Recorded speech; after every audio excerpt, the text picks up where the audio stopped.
નમસ્કાર મિત્રો, તાપી પાઠશાલામાં આપનું સ્વાગત છે. આજે આપણે 6/9/2024ના રોજ લેવામાં આવેલ એકમ કસોટી ધોરણ 7 સામાજિક વિજ્ઞાનના પ્રશ્ન બેંકનું સંપૂર્ણ સોલ્યુશન જોઈશું. પ્રશ્ન બેંક ધોરણ 7 વિષય સામાજિક વિજ્ઞાન પ્રકરણ 1, 2, 10 અને 15. અધ્યયન નિષ્પતિ SS 701 પૃથ્વીના મુખ્ય આંતરિક સ્તરો, ખડકોના પ્રકારો અને વાતાવરણના સ્તરો આકૃતિ દ્વારા ઓળખે છે. પ્રશ્ન 1. નીચેના પ્રશ્નો માટે આપેલા વિકલ્પોમાંથી સાચા વિકલ્પ શોધીને ઉત્તર લખો. ગમે તે 5. વિકલ્પ 1. ભૂકવચ સ્તર માટે કયો વિકલ્પ સાચો છે? એ. પૃથ્વી સપાટીના સૌથી ઉપલા સ્તરને ભૂકવચ કહે છે. બી. ભૂકવચ સૌથી પાતળું સ્તર છે. સી. ભૂકવચ ભૂમિખંડ પર આશરે 35 કિલોમીટર સુધી હોય છે. ડી. ઉપરના તમામ. જવાબ આવશે ડી. ઉપરના તમામ. એ, બી અને સી આ ત્રણેય ભૂકવચ સ્તર સાથે સંકળાયેલા હોવાથી જવાબ આવશે ડી. ઉપરના તમામ. વિકલ્પ 2. પૃથ્વી સપાટીનું ઉપલું સ્તર મુખ્યત્વે કયા ખનિજ તત્વોનું બનેલું છે? એ. મેગ્નેશિયમ અને એલ્યુમિના. બી. સિલિકા અને એલ્યુમિના. સી. સિલિકા અને મેગ્નેશિયમ. ડી. સિલિકા અને નિકલ. જવાબ આવશે બી. સિલિકા અને એલ્યુમિના. વિકલ્પ 3. નીચેના વિધાનો પૈકી કયું વિધાન મેન્ટલ સ્તરની સાચી ઓળખ આપે છે? એ. મેન્ટલ સ્તર 2900 કિલોમીટરની ઊંડાઈ સુધી ફેલાયેલું છે. બી. મેન્ટલ સ્તરની ત્રિજ્યા 5300 કિલોમીટર જેટલી છે. સી. મેન્ટલ સ્તર પૃથ્વીનું બાહ્ય સ્તર ભૂગર્ભ છે. ડી. એ અને બી બંને સાચા છે. જવાબ આવશે એ. મેન્ટલ સ્તર 2900 કિલોમીટરની ઊંડાઈ સુધી ફેલાયેલું છે.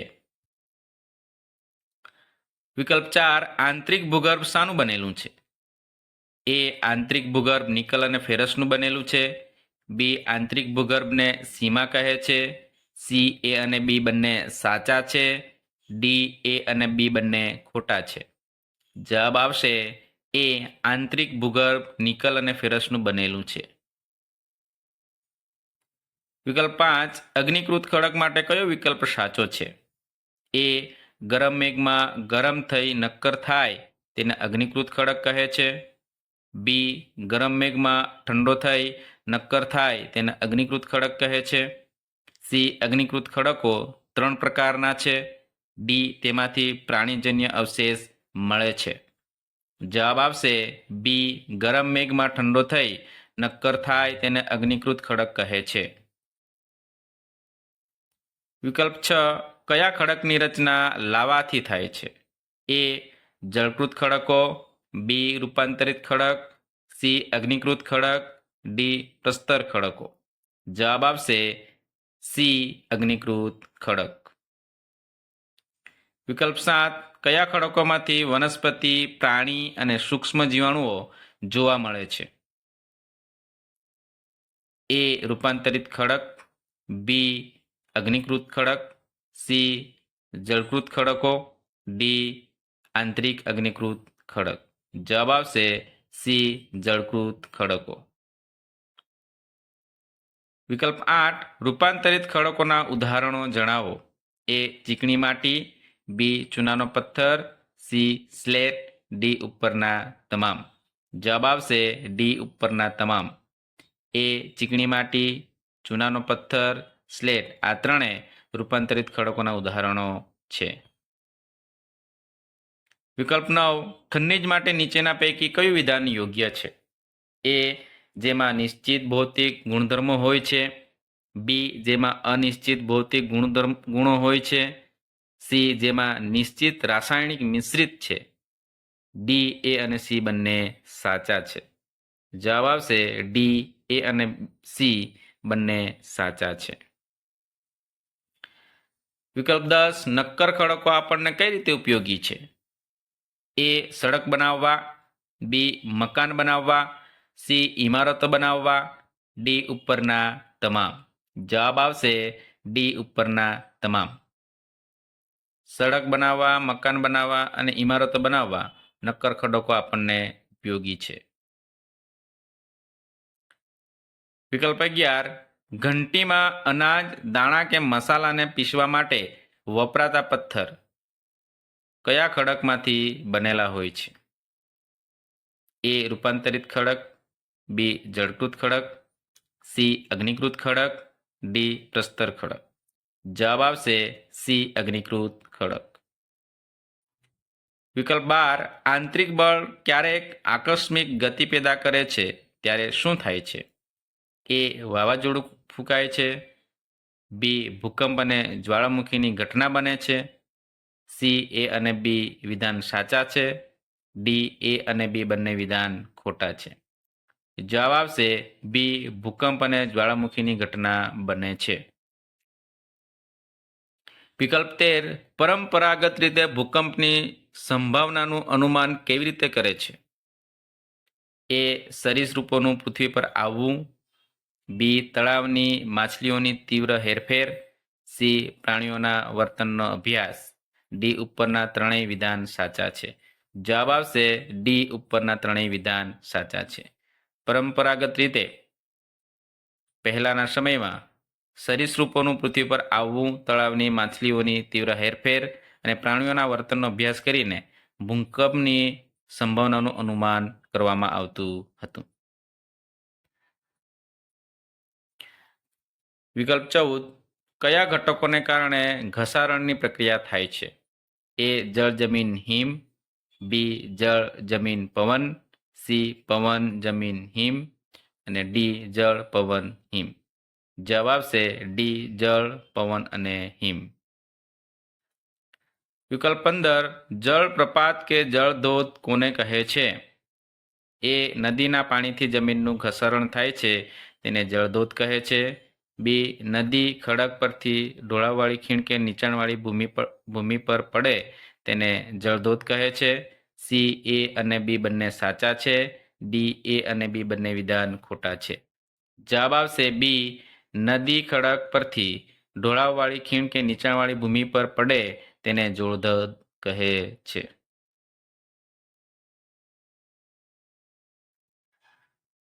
અધ્યયન નિષ્પત્તિ SS 718 જુદા જુદા શાસકોની નીતિઓની સરખામણી કરે છે. પ્રશ્ન 2 નીચેના પ્રશ્નોના 1-2 વાક્યોમાં જવાબ આપો, ગમે તે 5. પ્રશ્ન 1 ભદ્રાવતી કયા સ્થળનું પૌરાણિક નામ છે? જવાબ ભદ્રાવતી કચ્છનું પૌરાણિક નામ છે. 2 રાણીની વાવ ક્યાં આવેલી છે? જવાબ આવશે રાણીની વાવ પાટણમાં આવેલી છે. 3 પરમાર વંશનો સૌથી શ્રેષ્ઠ રાજા કોણ હતો? જવાબ આવશે પરમાર વંશનો સૌથી શ્રેષ્ઠ રાજા રાજા ભોજ હતો. 4 વનરાજ ચાવડાના મિત્રનું નામ શું હતું? જવાબ આવશે વનરાજ ચાવડાના મિત્રનું નામ અણહિલ ભરવાડ હતું. 5 વનરાજ ચાવડાએ કયા નગરની સ્થાપના કરી હતી? જવાબ આવશે વનરાજ ચાવડાએ અણહિલવાડ પાટણ નગરની સ્થાપના કરી હતી. પ્રશ્ન 6 8મી સદીના મધ્યભાગમાં બંગાળમાં કયા વંશનું શાસન હતું? જવાબ આવશે 8મી સદીના મધ્યભાગમાં બંગાળમાં પાલ વંશનું શાસન હતું.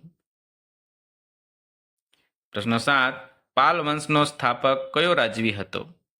જવાબ આવશે પાલ વંશનો સ્થાપક રાજા ગોપાલ હતો.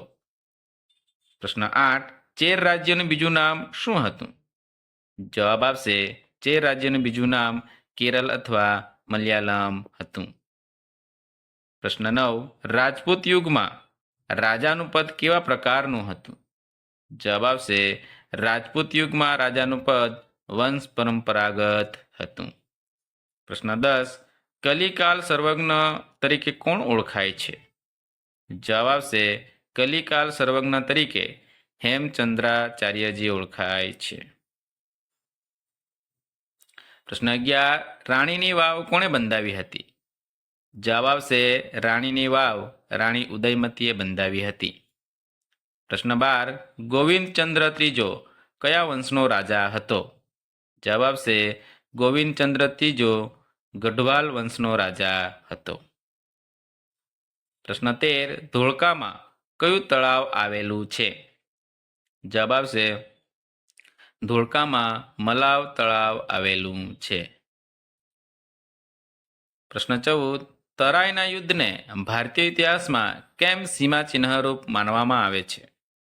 જવાબ ઈસવીસન 1192માં તરાઈના યુદ્ધમાં પૃથ્વીરાજ ચૌહાણની હાર થઈ અને દિલ્હીના તખ્તા પર મુસ્લિમ સત્તાનો ઉદય થયો.